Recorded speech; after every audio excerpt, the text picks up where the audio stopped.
ಕೂಡು ಕೂಡು ಸ್ವಲ್ಪ ಶಾಂತಿರು, ಎಲ್ಲರೂ ಶಾಂತಿರಿ. ಈ ಅನ್ನದಾತನ ವೇದಿಕೆಗೆ ಸರ್ಕಾರ ಜೊತೆ ಮಾತುಕತೆ ಮಾಡಿಕೊಂಡು ನಿಮ್ಮೆಲ್ಲರ ಸಮಸ್ಯೆಯನ್ನು ಬಗೆಹರಿಸಲಿಕ್ಕೆ ಈ ರಾಜ್ಯದ ಗೌರವಾನ್ವಿತ ಸಚಿವರಾಗಿರ್ತಕ್ಕಂಥ ಆತ್ಮೀಯರಾದ ಸನ್ಮಾನ್ಯ ಶ್ರೀ ಶಿವಾನಂದ ಪಾಟೀಲ್ ಸಾಹೇಬ್ ಬಂದಾರ. ಜೋರಾದ ಚಪ್ಪಾಳೆ ಮೂಲಕ ಸ್ವಾಗತ ಮಾಡಿಕೊಡು. ಅದೇ ರೀತಿಯಾಗಿ ನಮ್ಮವರು ರೈತ ಪರ ಚಿಂತಕರಾಗಿರ್ತಕ್ಕಂಥ ಅರವಿಂದ್ ದಳವಾಯಿ ಸರ್ ಬಂದಾರ. ಜೋರಾದ ಚಪ್ಪಾಳೆ ಮೂಲಕ ಸ್ವಾಗತ ಮಾಡಿಕೊಡ್ರಿ. ಅಶೋಕ್ ದಳವಾಯಿ ಅವರು, ಕ್ಷಮೆ ಇರಲಿ ಸರ್, ಅಶೋಕ್ ದಳವಾಯಿ ಅವರು. ಅದೇ ರೀತಿಯಾಗಿ ನಮ್ಮ ಜಿಲ್ಲಾಧಿಕಾರಿಗಳು ಹಗಲೂರು ರೈತ ಪರವಾಗಿ ನಮ್ಮ ಹೋರಾಟದಲ್ಲಿ ಭಾಗಿಯಾಗಿ ಇಲ್ಲಿವರೆಗೆ ನ್ಯಾಯವನ್ನು ಕೊಡಿಸಿರ್ತಕ್ಕಂಥ ರೈತರ ಜಿಲ್ಲಾಧಿಕಾರಿ ಆಗಿರ್ತಕ್ಕಂಥ ಮೊಹಮ್ಮದ್ ರೋಷನ್ ಸರ್ ಅವರಿಗೆ ತಮ್ಮೆಲ್ಲರ ಜೋರಾದ ಚಪ್ಪಾಳೆ ಮೂಲಕ ಸ್ವಾಗತ ಮಾಡಿಕೊಳ್ಳಿ.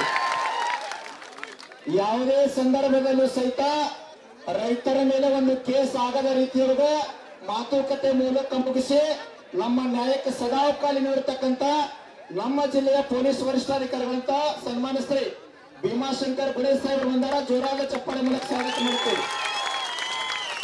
ಎಲ್ಲಾ ಪೊಲೀಸ್ ಅಧಿಕಾರಿಗಳಿಗೆ, ಮಾಧ್ಯಮದವರನ್ನ ಜೋರಾದ ಚಪ್ಪಾಳೆ ಮೂಲಕ ಸ್ವಾಗತ ಮಾಡಿಕೊಳ್ಳಿ. ಈಗ ಮೊದಲನೇದಾಗಿ ಅಪ್ಪೋರ ಆಶೀರ್ವಚನ ತಡಿಬಾರ್ದಾಗಿತ್ತು, ತಡೆದಿವಿ. ಎಲ್ಲರ ಪರವಾಗಿ ಬುದ್ಧಿ ಕ್ಷಮೆಯನ್ನು ಕೇಳ್ತಾ ತಾವು ಆಶೀರ್ವಚನ ನೀಡಬೇಕಂತ ವಿನಂತಿ ಮಾಡಿಕೊಳ್ತೀವಿ.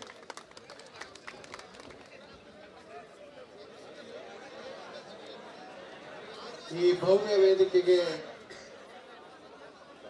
ರಾಜ್ಯದ ಸಕ್ಕರೆ ಮಂತ್ರಿಗಳು, ಶ್ರೀಮಠದ ಆತ್ಮೀಯ ಸದ್ಭಕ್ತರಾಗಿರುವಂತಹ ಸನ್ಮಾನ್ಯ ಶ್ರೀ ಶಿವಾನಂದ ಪಾಟೀಲ್ ಅವರನ್ನ, ವಿಶೇಷವಾಗಿ ಹಿರಿಯ IAS ಅಧಿಕಾರಿ, ಶ್ರೀಮಠದ ಆತ್ಮೀಯ ಸದ್ಭಕ್ತರಾದ ಅಶೋಕ್ ದಳವಾಯಿ ಅವರನ್ನ, ಜಿಲ್ಲಾಧಿಕಾರಿಗಳನ್ನ, ಜಿಲ್ಲಾ ಪೊಲೀಸ್ ವರಿಷ್ಠಾಧಿಕಾರಿಗಳನ್ನ, ಇವತ್ತು ಈ ಸಂದರ್ಭದಲ್ಲಿ ಆಗಮಿಸಿರುವಂತಹ ಎಲ್ಲ ಸಂಬಂಧಪಟ್ಟಂತ ಅಧಿಕಾರಿಗಳನ್ನ ಮತ್ತು ರೈತ ಬಾಂಧವರನ್ನ, ವಿಶೇಷವಾಗಿ ಇವತ್ತೇನು ಇಲ್ಲಿ ಸೇರಿರುವಂತ ರೈತ ಸ್ತೋಮ, ಮೊನ್ನೆ ನಡೆದಂತ ಒಂದು ಸಭೆಯಲ್ಲಿ ಸನ್ಮಾನ್ಯ ಶ್ರೀ ಶಿವಾನಂದ ಪಾಟೀಲ್ರು ಈ ವೇದಿಕೆಗೆ ಬಂದು ಒಂದು ಮಾತನ್ನ ಹೇಳಿರ್ತಕ್ಕಂಥದ್ದು. ಅದು ಏನು ಅಂತಂದ್ರೆ, 2 ದಿನದ ಒಂದು ಸಮಯ ಅವಕಾಶವನ್ನ ಕೊಡಿ, ನಿಮ್ಮೆಲ್ಲರಿಗೆ ತೃಪ್ತಿ ಆಗ್ತಕ್ಕಂಥ ಒಂದು ಸಂದೇಶವನ್ನ, ನಿಮ್ಮೆಲ್ಲರಿಗೂ ತೃಪ್ತಿ ಆಗ್ತಕ್ಕಂಥ ಒಂದು ನ್ಯಾಯವನ್ನ ಕೊಡಿಸ್ತೇನೆ ಅನ್ನುವಂತ ಮಾತನ್ನ ಹೇಳಿದ್ರು.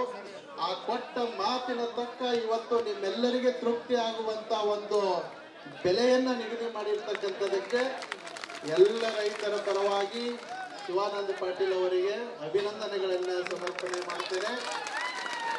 ಜೊತೆಗೆ ನಿಮ್ಮೆಲ್ಲರಿಗೂ ಒಂದು ನ್ಯಾಯವನ್ನ ಕೊಟ್ಟಿರುವಂತ ಈ ರಾಜ್ಯದ ಮುಖ್ಯಮಂತ್ರಿಗಳು, ಅವರಿಗೂ ಕೂಡ ಈ ಸಂದರ್ಭದಲ್ಲಿ ಸೇರಿರುವಂತಹ ಸಮಸ್ತ ರೈತ ಬಾಂಧವರ ವತಿಯಿಂದ ಸರ್ಕಾರಕ್ಕೂ ಕೂಡ ಒಂದು ಅಭಿನಂದನೆಯನ್ನ ಸಲ್ಲಿಸ್ತೇನೆ.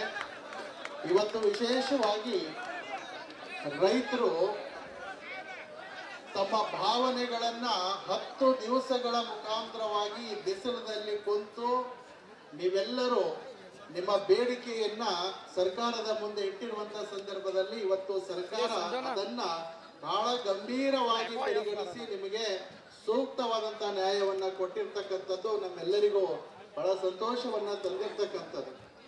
ಕಳೆದ ಡಿಸೆಂಬರ್ 1ನೇ ತಾರೀಕು ಮುಗುಳುಕೋಟದಲ್ಲಿ ಈ ಭಾಗದ ಎಲ್ಲ ರೈತರಿಗೆ ಸೇರಿಸಿ ಪುಷ್ಪವೃಷ್ಟಿಯನ್ನ ಮಾಡೋದರ ಮುಖಾಂತರ ಯಲ್ಲಾಲಿಂಗ ಪ್ರಭುಗಳ ಪುಣ್ಯ ಭೂಮಿಯಲ್ಲಿ ಅವರ ಆಶೀರ್ವಾದ ನಮ್ಮೆಲ್ಲ ರೈತ ಕುಲಕ್ಕೆ ಆಗ್ಬೇಕು ಅನ್ನುವಂತ ಭಾವನೆಯನ್ನು ಇಟ್ಟುಕೊಂಡು ಪುಷ್ಪವೃಷ್ಟಿಯನ್ನ ಮಾಡಿರ್ತಕ್ಕಂಥದ್ದು. ಬಹುಶಃ ಆ ಪುಷ್ಪವೃಷ್ಟಿಯನ್ನ ನಿನ್ನಿನ ದಿನ ಏನು ನಮ್ಮ ರೈತರಿಗೆ ನ್ಯಾಯವನ್ನ ಸಿಕ್ಕಿರ್ತಕ್ಕಂಥ ಒಂದು ದಿನ ಇತ್ತು, ನಿನ್ನಿನ ದಿನ. ಅದು ಬಹುಶಃ 342 ದಿವಸಗಳಾಗಿತ್ತು ನಿಮ್ಮ ತಲೆ ಮೇಲೆ ಪುಷ್ಪವೃಷ್ಟಿಯನ್ನ ಮಾಡಿ. ಬಹುಶಃ ಎಷ್ಟು ಅರ್ಥಪೂರ್ಣವಾಗಿರುವಂತ ಆ ದಿನ ಆಗಿತ್ತು ಅಂತಂದ್ರೆ, 9 ಅಂದ್ರೆ ನಾವೆಲ್ಲರೂ ಬಹಳ ಅತ್ಯಂತ ಶ್ರೇಷ್ಠವಾದಂತ ಸಂಖ್ಯೆ ಅಂತ ಭಾವಿಸ್ತೇವೆ. ಹಾಗಾಗಿ ನಮ್ಮ ರೈತ ಹೋರಾಟ ಪ್ರಾರಂಭ ಆಗಿದ್ದು ಕೂಡ ನಿನ್ನಿನವರೆಗೆ 9 ದಿನ ಆಗಿತ್ತು. ಮುಗುಳುಕೋಟದಲ್ಲಿ ಪುಷ್ಪವೃಷ್ಟಿಯನ್ನ ಮಾಡಿರ್ತಕ್ಕಂಥದ್ದು 342 ದಿನಗಳಾಗಿತ್ತು. 3, 4, 2 ಕೂಡಿಸಿದ್ರೆ ಅದು ಕೂಡ 9ಕ್ಕೆ ಕೂಡಿರ್ತಕ್ಕಂಥದ್ದು. 9ನೇ ದಿನ ಹೋರಾಟ ಮುಗುಳುಕೋಡದಲ್ಲಿ ಆಶೀರ್ವಾದ ಆಗಿದ್ದು ಕೂಡ 9ರ ಸಂಖ್ಯೆ. ಆ 9 ಸೇರಿಸಿದ್ರೆ 18, 1 ಮತ್ತು 8 ಸೇರಿಸಿದ್ರೆ ಅದನ್ನು ಕೂಡ 9.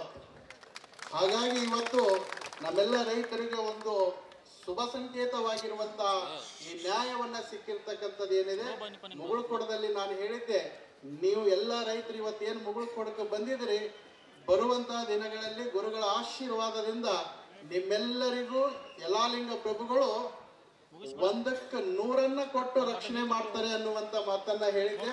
ಆದ್ರೆ ಇವತ್ತು ನೋಡಿದ್ರೆ 1ಕ್ಕೆ 100 ಅಲ್ಲ, 1ಕ್ಕೆ 300 ಸಿಕ್ಕಿದೆ ನಿಮಗೆ. ಹಾಗಾಗಿ ಮುಗುಳುಕೋಡದ ಆಶೀರ್ವಾದ ಏನಾಗಿದೆ, ಆ ಆಶೀರ್ವಾದದಿಂದ ಇವತ್ತು ಎಲ್ಲ ರೈತರಿಗೆ ಒಂದು ನ್ಯಾಯವನ್ನ ಸಿಕ್ಕಿರ್ತಕ್ಕಂಥದ್ದಾಗಿದೆ. ಬಹಳ ಸಂತೋಷ. ನಿಜವಾಗಿಯೂ ಕೂಡ ಎಲ್ಲ ರೈತರಿಗೆ ಹೇಳ್ತೇನೆ, ಮತ್ತೆ ನಿಮ್ಗೆ ಯಾವಾಗ ರೇಟ್ ಹೆಚ್ಚಿಗೆ ಬೇಕಾಗಿರ್ತೈತಿ ಅವಾಗ ನಮ್ಗೆ ಹೇಳಿ, ಮತ್ತೆ ನಾವು ಪುಷ್ಪವೃಷ್ಟಿ ಮಾಡ್ತೀವಿ, ಮತ್ತೆ ಪುಷ್ಪವೃಷ್ಟಿ ಮಾಡ್ತೀವೋ, ಮತ್ತೆ ಸರ್ಕಾರ ನಿಮ್ಗೆ ಹೆಚ್ಚಿನ ಬೆಲೆಯನ್ನ ಕೊಡ್ತದೆ. ಕಾರಣ ಏನು ಅಂದ್ರೆ, ಈ ಬೆಲೆಯನ್ನ ಹೆಚ್ಚಿಗೆ ಸಿಕ್ಕಿರ್ತಕ್ಕಂಥದ್ದು ನಮ್ಮ ರೈತರು ಆ ರೊಕ್ಕವನ್ನ ತಗೊಂಡು ಎಲ್ಲಿ ಬೆಂಗಳೂರ, ಮುಂಬೈ, ಬೆಳಗಾವಿಗೆ ಹೋಗಿ ಏನು ಐಷಾರಾಮಿ ಜೀವನ ಮಾಡೋದಿಲ್ಲ. ಹೆಚ್ಚಿಗೆ ರೊಕ್ಕ ಬಂದಿರ್ತಕ್ಕಂಥದ್ದು ನಮ್ಮ ರೈತರು ಏನ್ ಮಾಡ್ತಾರೆ ಅಂದ್ರೆ, ಆ ಜಾತ್ರೆಗೆ, ಈ ಜಾತ್ರೆಗೆ, ಆ ಗುಡಿ ಕಟ್ಟಕ, ಈ ಗುಡಿ ಕಟ್ಟಕ, ಇಂಥ ಒಂದು ಧರ್ಮದ ಕಾರ್ಯಕ್ಕೆ ದಾನ ಮಾಡ್ತಾರೆ ವಿನಃ ಯಾರು ಕೂಡ ನಮ್ಮ ರೈತರು ಆ ದುಡ್ಡನ್ನ ದುರುಪಯೋಗ ಮಾಡಿಕೊಳ್ಳೋದಿಲ್ಲ. ಹಾಗಾಗಿ ಇವತ್ತು ನಮ್ಮ ರೈತರಿಗೆ ಸಿಕ್ಕಿರುವಂತ ಜಯ ಇದು ದೇವರಿಗೆ ಸಿಕ್ಕಿರುವಂತ ಜಯ ಅಂತ ಬಹಳ ಅಭಿಮಾನದಿಂದ ಹೇಳ್ತೇನೆ. ಹಾಗಾಗಿ ಬಿಸಿಲದಲ್ಲಿ ತಾವೆಲ್ಲರೂ ಬಹಳಷ್ಟು ಸಮಯದವರೆಗೆ ಮಂತ್ರಿಗಳು ಇವತ್ತು ಬಂದು ಅಧಿಕೃತವಾದಂತಹ ಘೋಷಣೆಯನ್ನ ಮಾಡಲಿಕ್ಕೆ ತಾವೆಲ್ಲರೂ ಕಾಯ್ದುಕೊಂಡು ಕೂತಿದ್ರಿ. ಹೀಗಾಗಿ ನಮ್ಮ ಚಿನ್ನಪ್ಪ ಪೂಜಾರಿ ಅವರು ಗುರುಗಳು ನಿರಂತರವಾಗಿರುವಂತ ಅವರ ಹೋರಾಟ, ಅವರ ಮುಖ ನೋಡಿದ್ರೆ ಹೇಗಾಗಿದೆ ಅಂತಂದ್ರೆ, ಬಹುಶಃ ಈ ಸುಡು ಬಿಸಿಲಿನ ಮಧ್ಯದಲ್ಲಿ, ಮಳೆ ಚಳಿ ಮಧ್ಯದಲ್ಲಿ ಇವತ್ತು ಅವರ ಹೋರಾಟದ ಒಂದು ಪ್ರತಿಫಲ. ಚಿನ್ನಪ್ಪ ಪೂಜಾರಿ ಸತತ 22 ವರ್ಷಗಳಿಂದ ಈ ರೈತ ಪರ ಹೋರಾಟದಲ್ಲಿ ತನ್ನನ್ನೇ ತಾನು ಸಮರ್ಪಣೆ ಮಾಡಿಕೊಂಡಿರ್ತಕ್ಕಂಥ ಈ ವ್ಯಕ್ತಿ ಏನಿದೆ, ಅವತ್ತು ಹಚ್ಚಿರುವಂತ ಆ ಬೀಜ ಇವತ್ತು ಫಲ ಕೊಟ್ಟು ನಿಮ್ಮೆಲ್ಲರಿಗೂ ರಕ್ಷಣೆಯನ್ನ ಮಾಡಿರ್ತಕ್ಕಂಥ. ಅದರ ಜೊತೆಗೆ ಒಂದು ಆಧ್ಯಾತ್ಮಿಕದ ಶಕ್ತಿ ಹಿಂದೆ ಬೇಕು, ಒಂದು ಧರ್ಮದ ಶಕ್ತಿ ಹಿಂದೆ ಬೇಕು. ಆ ಶಕ್ತಿಯಾಗಿ ನಿಂತವರೇ ಇವತ್ತು ನಮ್ಮ ಶಶಿಕಾಂತ್ ಗುರುಜಿ ಅವರು ಅನ್ನುವಂತ ಮಾತನ್ನ ಈ ಸಂದರ್ಭದಲ್ಲಿ ಹೇಳ್ತೇನೆ. ಈ ವೇದಿಕೆ ಮುಖಾಂತರ ನಾನು ನಾಡಿನ ಅನೇಕ ನಾಯಕರಿಗೆ ಹೇಳ್ತೇನೆ, ಸಕ್ಕರೆ ಮಾಲೀಕರಿಗೆ ಹೇಳ್ತೇನೆ, ಸರ್ಕಾರದ ಪ್ರತಿನಿಧಿಗಳಿಗೆ ಹೇಳ್ತೇನೆ, ಅನೇಕ ಜನರಿಗೆ ಈ ರೈತರ ಕಷ್ಟ ನೋಡ್ಲಾರ್ದಕ್ಕೆ ಅವರು ಬಹಳ ಉಗ್ರವಾದಂತ ಮಾತುಗಳನ್ನು ಆಡಿದ್ದಾರೆ. ಯಾವುದೇ ಉದ್ದೇಶ, ಕೆಟ್ಟ ಉದ್ದೇಶದಿಂದಲ್ಲ, ಎಲ್ಲ ರೈತರಿಗೆ ನ್ಯಾಯ ಸಿಗಲಿ ಅನ್ನುವಂತ ಕಾರಣದಿಂದ ಬಹಳ ಜೋರಿ ಗಟ್ಟಿ ದನಿಯಿಂದ ಪದ ಬಳಕೆ ಮಾಡಲಾರ ಪದನೂ ಬಳಕೆ ಮಾಡುವಂತ ಒಂದು ಅನಿವಾರ್ಯತೆ ಬಂದಿತ್ತು. ವೈಯಕ್ತಿಕವಾದಂತ ಯಾವುದೇ ಅವರ ಭಾವನೆಯಲ್ಲಿ ದ್ವೇಷ, ಅಸೂಯೆ ಅನ್ನೋದಿಲ್ಲ. ಅವ್ರು ಏನೇ ಮಾತಾಡಿದಾರ ಅಂತಂದ್ರೆ ಅದು ರೈತರ ಹಿತದೃಷ್ಟಿಗಾಗಿ ಅನ್ನುವಂಥದ್ದು ನಾವು ಯಾರು ಕೂಡ ಮರೆಯುವಂಥದ್ದಲ್ಲ. ಹಾಗಾಗಿ ಯಾರು ಕೂಡ ಆ ಮಾತುಗಳನ್ನ ಮನಸ್ಸಿನಲ್ಲಿ ಇಟ್ಟುಕೊಳ್ಳಾರ್ದೆ ಎಲ್ಲರೂ ಇವತ್ತಿನಿಂದನೇ ಮರೆತು ನಾವೆಲ್ಲರೂ ಆತ್ಮೀಯತೆಯಿಂದ ಒಂದಾಗಿ ಬಾಳುವಂತ ಒಂದು ದಿನ ಪ್ರಾರಂಭ ಇವತ್ತಿನಿಂದ ಆಗ್ಬೇಕು ಅನ್ನುವಂತ ಮಾತನ್ನ ಈ ಸಂದರ್ಭದಲ್ಲಿ ಹೇಳಿ, ಇನ್ನೊಂದು ಏನು ಖುಷಿ ಸಮಾಚಾರ ಅಂದ್ರೆ, ರೈತ ಪರ ಸಂಘಟನೆಗಳು ರಾಜ್ಯದಲ್ಲಿ ಅನೇಕ ಸಂಘಟನೆಗಳಿದಾವೆ. ಆದ್ರೆ ಈ ಗುರ್ಲಾಪುರದಲ್ಲಿ ನಡೆಯುವಂತ ಈ ಒಂದು ಸಂಘಟನೆ ಏನು ಇವತ್ತು ಚಳವಳಿ ಪ್ರಾರಂಭ ಮಾಡ್ತು, ಈ ಸಂದರ್ಭದಲ್ಲಿ ಇಡೀ ರೈತ ಪರ ಎಲ್ಲಾ ಸಂಘಟನೆಗಳು ಒಂದಾಗಿರ್ತಕ್ಕಂಥದ್ದು ಇದನ್ನು ಕೂಡ ಒಂದು ವಿಶೇಷವಾದಂತ ಸಂಕೇತ ಅಂತ ಹೇಳ್ತೇನೆ. ಹಾಗಾಗಿ ಇವತ್ತಿನ ಈ ವೇದಿಕೆಗೆ ಬಂದು ನಿಮ್ಮೆಲ್ಲರಿಗೂ ನೋಡಿ ಬಹಳ ಸಂತೋಷ ಆಯಿತು. ಮುಗುಳುಕೋಡ್ ಮಠದ ಆಶೀರ್ವಾದದ ಶ್ರೀರಕ್ಷೆ ಎಲ್ಲ ರೈತರ ಜೊತೆಗೆ ಯಾವಾಗಲೂ ಇರ್ತದೆ ಅನ್ನುವಂಥ ಮಾತನ್ನ ಈ ಸಂದರ್ಭದಲ್ಲಿ ಹೇಳಿ, ಹಿರಿಯರು ಹೇಳ್ತಾರೆ, ಒಗ್ಗಟ್ಟಿನಲ್ಲಿ ಬಲ ಇದೆ. ನೀವೆಲ್ಲ ರೈತ ಮುಖಂಡರು ಒಂದಾದ್ರಿ ಅಂತಂದ್ರೆ ಬಹುಶಃ ನೀವು ಏನು ನಿರ್ಣಯ ಮಾಡ್ತೀರಿ ಅದನ್ನ ಈ ರಾಜ್ಯದ ಒಳಗಡೆ ನಡೀತದೆ, ಅಂತ ಶಕ್ತಿ ರೈತರಲ್ಲಿದೆ. ಹಾಗಾಗಿ ನಿಮ್ಮೆಲ್ಲರಿಗೂ ಭಗವಂತನ ಆಶೀರ್ವಾದ ಇರಲಿ. ರೈತರಿಗಾಗಿ ನಾನು ಕೂಡ ಗುಲ್ಬರ್ಗ ಜಿಲ್ಲೆ ಆಳಂದ ತಾಲೂಕಿನ ಸುಕ್ಷೇತ್ರ ಜಿಡ್ಗಾ ಮಹಾಮಠದಲ್ಲಿ ಸುಮಾರು 80 ಎಕರೆ ಭೂಮಿಯನ್ನ ಆ ಭಾಗದ ರೈತರಿಗೆ ಒಳ್ಳೇದಾಗಬೇಕು ಅಂತ ತಿಳ್ಕೊಂಡು ಒಂದು ಕೆರೆ ನಿರ್ಮಾಣ ಮಾಡಲಿಕ್ಕೆ 80 ಎಕರೆ ಭೂಮಿಯನ್ನ ನಾನು ಮಠದಿಂದ ಸರ್ಕಾರಕ್ಕೆ ದಾನವನ್ನಾಗಿ ಮಾಡಿದ್ದೇನೆ. ಹಾಗಾಗಿ 300 ಕೋಟಿ ರೂಪಾಯಿ ವೆಚ್ಚದಲ್ಲಿ ಆ ಕೆರೆಯನ್ನ ನಿರ್ಮಾಣ ಆಗಬೇಕಾಗಿದೆ. ಕಳೆದ ಸರ್ಕಾರದಲ್ಲಿ ಸಂಪೂರ್ಣ ಅದರ ನೀಲಿ ನಕಾಶೆಯನ್ನ ತಯಾರಾಗಿರುವಂಥದ್ದು. ಈ ಸರ್ಕಾರ ಬಂದ ನಂತರ ನಿರಂತರವಾದಂತಹ ಪ್ರಯತ್ನದಲ್ಲಿದ್ದೇವೆ. ಈ ಅನೇಕ ಗ್ಯಾರಂಟಿ ಯೋಜನೆಯ ಕಾರಣಕ್ಕಾಗಿ ಆ ಕೆರೆ ವಿಳಂಬ ಆಗ್ತಾ ಇದೆ. ಹಾಗಾಗಿ ಆ ಭಾಗದ ರೈತರಿಗೆ ಒಂದು ನ್ಯಾಯವನ್ನ ಸಿಗಬೇಕು, ಮಠದ ಆಶೀರ್ವಾದದ ಶ್ರೀರಕ್ಷೆ ಅವರಿಗೆ ಇರಬೇಕು ಅಂತ ತಿಳ್ಕೊಂಡು ಒಂದು ಕೆರೆಯನ್ನ ನಿರ್ಮಾಣ ಮಾಡ್ತಕ್ಕಂಥ ಸಂಕಲ್ಪವನ್ನ ಮಾಡಿದ್ದೇನೆ. ಹಾಗಾಗಿ ಇಡೀ ರೈತ ಹೋರಾಟಕ್ಕೆ ಮುಗುಳುಕೋಡು ಮಹಾಮಠದ ಶಕ್ತಿ ಸಂಪೂರ್ಣವಾಗಿ ನಿಮ್ಮ ಜೊತೆಗೆ ಇರ್ತದೆ ಅನ್ನುವಂಥ ಮಾತನ್ನ ಈ ಸಂದರ್ಭದಲ್ಲಿ ಹೇಳಿ, ಬಹುಶಃ ಇವತ್ತು ಒಂದು ಹೋರಾಟದ ಕಾರ್ಯಕ್ರಮದಲ್ಲಿ ಮುಗುಳುಕೋಡು ಮಠದ ಸ್ವಾಮಿಗಳು ಬಂದಿರ್ತಕ್ಕಂಥದ್ದು ಅದು ಒಂದೇ ಒಂದು ಹೋರಾಟದಲ್ಲಿ, ಅದು ರೈತ ಪರ ಹೋರಾಟ ಗುಡ್ಲಾಪುರ ಕ್ರಾಸ್ನಲ್ಲಿ ಅನ್ನುವಂಥ ಮಾತನ್ನ ಈ ಸಂದರ್ಭದಲ್ಲಿ ಹೇಳ್ತೇನೆ.